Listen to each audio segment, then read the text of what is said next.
The most expensive thing I've ever owned wasn't my house. It wasn't my education. It wasn't my guitar. It was fear. The strange thing about fear is that it never asks for money. It asks for something much more valuable: your time. And looking back, I realize I paid with almost 20 years of my life. When I was 15 years old, I fell in love with music. Playing guitar felt natural. It never felt like work. It felt like the place where I belonged. But fear whispered something that sounded reasonable. You'll never be as good as your teacher. Then it whispered something else. Almost nobody makes a living from music. Those thoughts felt responsible, logical, safe. So I chose software engineering instead. I told myself, music could wait. I didn't know it then, but that was my first payment. Software engineering gave me many things. It challenged me. It taught me discipline. It allowed me to save enough money to become financially free. For all of that, I'm grateful. But fear doesn't always look like panic.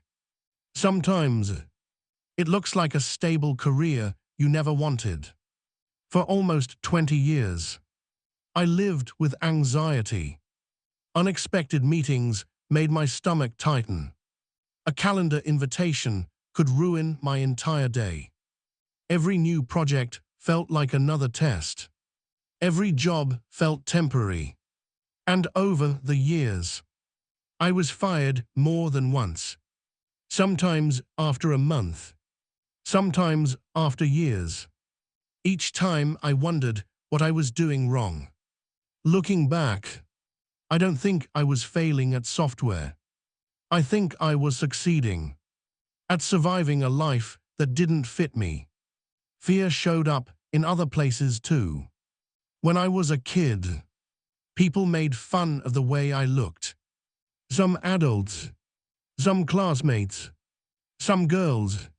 Eventually, their voices became my own. I convinced myself I wasn't attractive. So instead of risking rejection, I rejected myself first. Years later, I looked at old photographs. I couldn't believe what I was seeing. I wasn't ugly. I was just a normal kid who believed the wrong story. Fear had charged me again. Not with money, with years of confidence.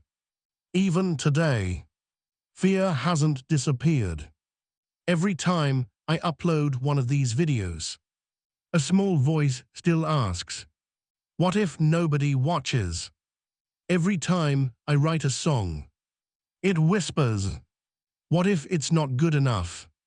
The difference is, I don't let that voice make my decisions anymore. One day, I realized something. Fear had made me a promise.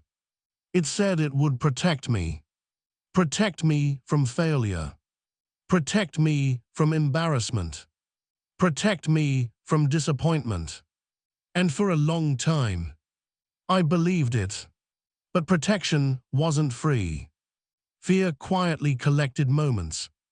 Songs I never wrote. People I never met. Dreams I postponed. Versions of myself I never allowed to exist. Every year it said, maybe next year. Until 1 year became 5. 5 became 10. 10 became 20. That was the real price. Today, I don't hate fear. In a strange way, I understand it. Fear was trying to keep me safe. It just didn't know the difference between surviving and living. Fear still walks beside me. When I press publish, when I pick up my guitar, when I tell stories like this. But things are different now. Fear no longer drives my life. It sits quietly in the passenger seat. It can come along for the ride. It just doesn't get to touch the steering wheel. Maybe courage isn't the absence of fear. Maybe courage is simply deciding that fear has already taken enough. Because the most expensive thing I ever bought wasn't fear itself. It was the years I paid for it. And I don't plan on making another payment.